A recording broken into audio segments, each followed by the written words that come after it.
Meanwhile, there have been reactions to the announcement by Morocco to bid for the hosting rights of the 2030 FIFA World Cup. Retired African footballers and leaders have called for the continent to rally behind Egypt and Morocco as they prepare to present their separate bids. An African nation will win the World Cup when we're still dreaming even today. Morocco showed us, the last World Cup, that it is possible. And now with more sports into the World Cup, I think we've got a great opportunity, not only to win it, but to improve. So it's an exciting news for we Africans, when you see an African country bidding for the World Cup and having a slot, So it's going to be very, very amazing. It's going to be amazing for we Africans, because this is what we want. In 2010, we witnessed an amazing World Cup in South Africa, one of the best World Cup I've ever seen, not because I'm an African, but everybody can testify. And this, the time we're bidding again, and hopefully we see what happens. I hope we get something positive out from it. I'm very excited, and I encourage Morocco and wish them all of the best. I'm also aware that Egypt has also indicated that they are going to submit a bid. My job is to keep Africa united and to make sure that we work together on the continent and use all of our votes for the success of an African nation. Well, let's get more reaction about Morocco's ambitious plan yet again to bid to host the next edition of the FIFA World Cup. CGTN Sadiq Shaban is joining us from Kigali with more. Hi there, Sadiq. Did anyone anticipate this announcement from Morocco? Beatrice, people didn't expect that Morocco would come back to the table to bid for yet another World Cup hosting rights just months after losing out to a joint bid by the United States, Canada and Mexico in the last edition. So Morocco surprised everyone there with cross-federational bid there, roping in their neighbors across the Mediterranean.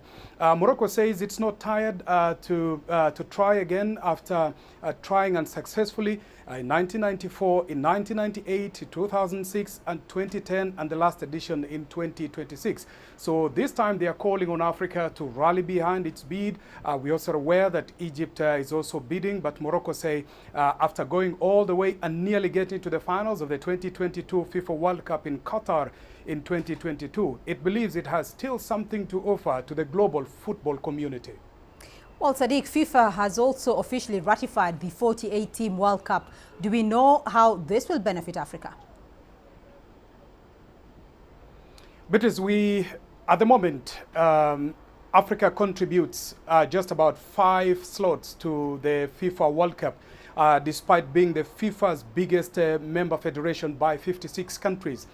So we are likely to see an increase of about 5 more teams from Africa in the 2026 FIFA World Cup. We are also been made aware by CAF that they're going to now come up with a program on how the qualification process will pan out in the coming days. We also expect that African referees and officials will get more opportunities to officiate the FIFA World Cup, and also FIFA grants to member federations in Africa is expected to increase, especially for teams that will participate in the World Cup. Beatrice, this will be a very big tournament. The matches have now been increased, and Africans, in fact, will be looking forward to the qualification process that's coming up in the next few months. Well, the FIFA Congress is expected to rubber stamp re-election of Gianni Infantino for another term in office. Sadiq, what else do we expect on Thursday? Beatrice, we've been speaking to delegates from the Southern Confederation of African Football, COSAFA, who are worried that the case of Zimbabwe might find itself on the floor of the FIFA Congress on Thursday. Zimbabwe has been omitted from this Congress. They are currently suspended because of football crisis in their country. We expect that could also be a feature here. Gianni Infantino is going for yet another uncontested re-election, a third 4-year term in office, and there are delegates here who feel that Gianni Infantino could in fact seek another mandate way beyond this. Beatrice, the delegates will also get a glimpse, facts and figures, numbers if you will, about the 2022 FIFA World Cup in Qatar. There will also be the conversation about the Women's FIFA World Cup coming up in New Zealand and Australia in the coming months. Importantly also, Beatrice, we expect to hear from Norwegian Football Federation, who will test our nerves here with a proposal to FIFA to account for their conduct in as far as human rights is concerned, targeting the last World Cup that was held in Qatar. So it's going to be a full house on Thursday here in Kigali. About 1,900 delegates from about 210 member associations are already here for that purpose.